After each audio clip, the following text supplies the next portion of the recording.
За, 3 асуудал байгаамаа. Нэгдүгээрт энэ хүний эрхийн төлөв байдлын асуудал байгаа. Монгол улсын хүний эрхийн холбоотой нөхцөл байдлууд бол олон улсын зарим нэг индексүүдээр нэлээд санаа зовоож байгаа.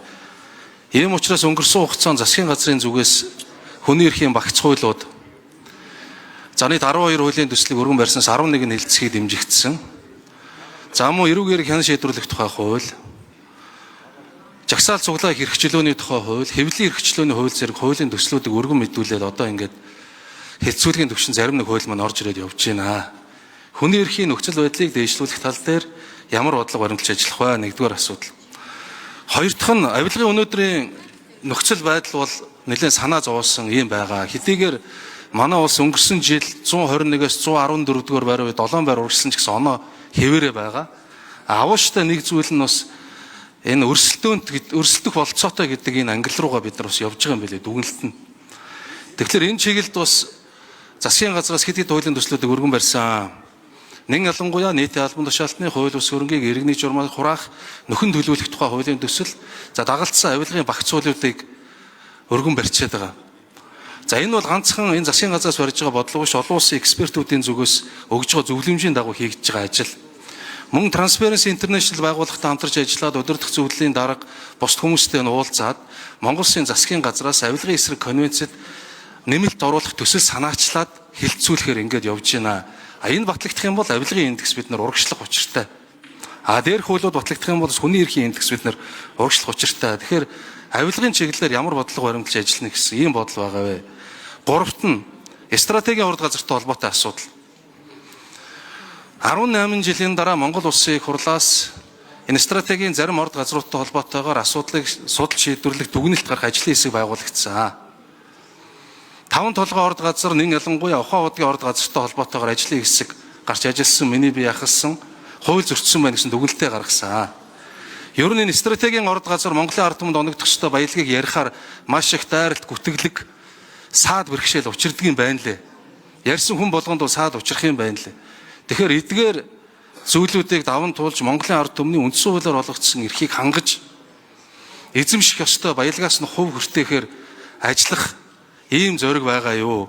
Стратегийн урд газартай холбоотой Монгол улсын үндсэн хууль заасан иргэдэд оногдох ёстой баялагын сан төвлөрүүлэх тал дээр ямар бодлого барьж ажиллах вэ гэсэн ийм 3 асуултанд хариулт авъя. Баярлалаа.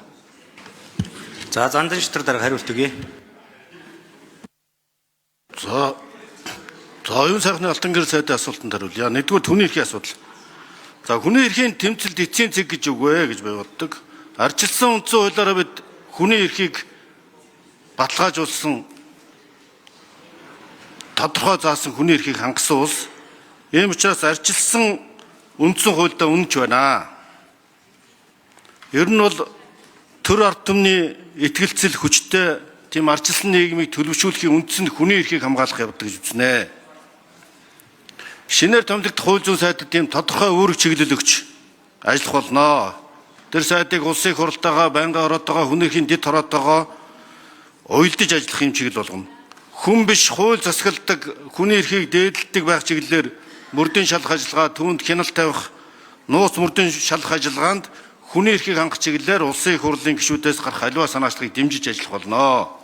Ер нь хууль бол хөгжлийг дэмжигч хүний эрхийг хангахыг эхний зорилтоо болгож ажиллах ёстой гэж бодож байна. Ер нь хүний эрхийн индексээр таныг сайдаар ажиллаж байх үед бас тодорхой дэвшил гаргахаар ажиллаж байсан боловч 2023 оны байдлаар 193 орноос 93 дугаарт 185 улсаас 97 дугаарт эрэмблэгдсэн байгаа нь дотор нарийвчилж үзэх юм бол хүний эрхийн асуудал дээр нөгөө шүүхийн зөвшөөрлөгөөр баримтлахаас ахуулаад за иргэдийн мэдэх хэрэг хүртэл одоо үндсэн хууль тусгацсан хүний үндсэн суур эрхүүдтэй холбоотой олон асуудлууд байгаа. Энэ чиглэлээр одоо алтан гэрэл сайдын гарах санаачлагыг дэмжиж энэ чиглэлээр бас шинэ үйл зүйн сайдтай бас хамтарч ажиллахыг хүсэж байна.